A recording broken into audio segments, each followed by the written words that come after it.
નમસ્કાર. ચાલો આજે આપણે સાથે મળીને એક જ્ઞાન યાત્રા પર નીકળીએ.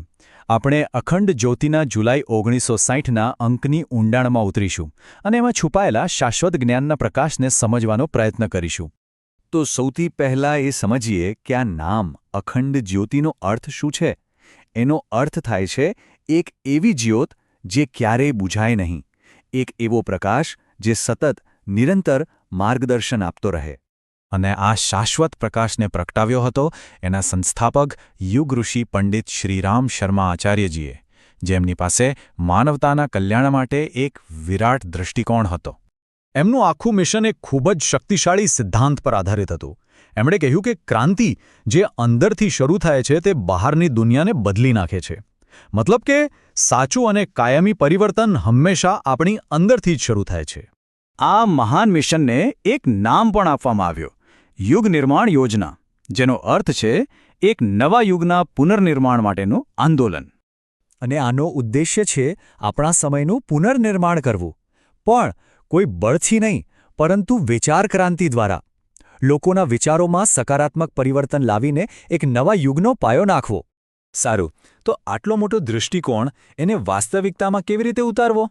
ચાલો હવે આપણે એ મુખ્ય સ્તંભોને સમજીએ જેની વાત અખંડ જ્યોતિ આપણી સમક્ષ મૂકે છે. એમાં સૌથી પહેલો અને સૌથી મહત્વનો પાયો છે આપણી અંદરની યાત્રા. આ અંકમાં વ્યક્તિગત પરિવર્તન, વ્યક્તિત્વને નિખારવા અને આપણી અંદર છુપાયેલી અસીમ શક્તિઓને જાગૃત કરવા પર ખાસ ભાર મૂકવામાં આવ્યો છે. અને જુઓ, જ્યારે કોઈ વ્યક્તિ અંદરથી બદલાય ને, ત્યારે એનો પ્રકાશ આપોઆપ બહાર પણ ફેલાય છે.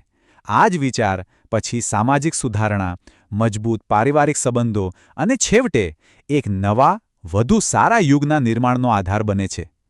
હવે એક બહુ જ રસપ્રદ વાત આવે છે.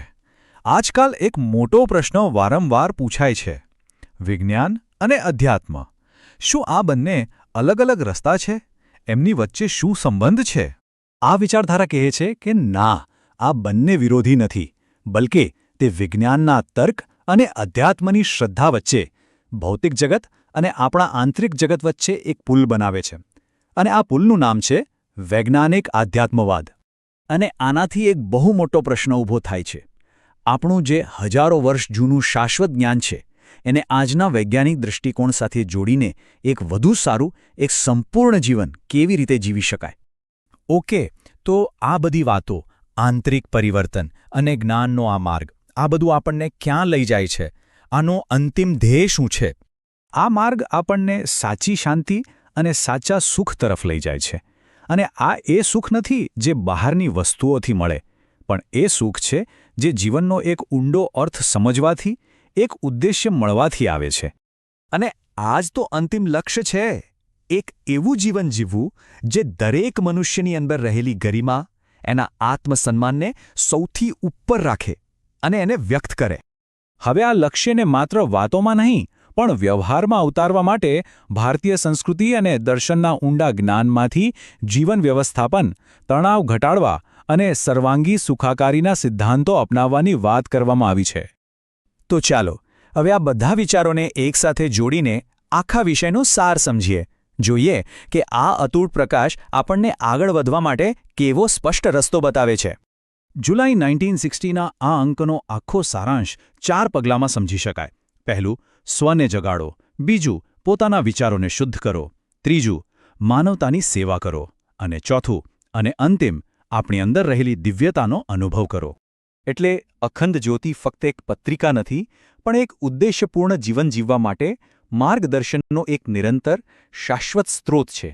એક એવી અતૂટ જ્યોત જે હંમેશા માર્ગ બતાવતી રહે. અને આ ચર્ચા આપણને સૌને એક અંતિમ વિચાર પર લાવીને મૂકે છે કે આપણી સૌની અંદર એવો કેવો દિવ્ય પ્રકાશ છે. વિચાર ક્રાંતિની એવી કઈ સંભાવના છે જે જાગૃત થવાની રાહ જોઈ રહી છે.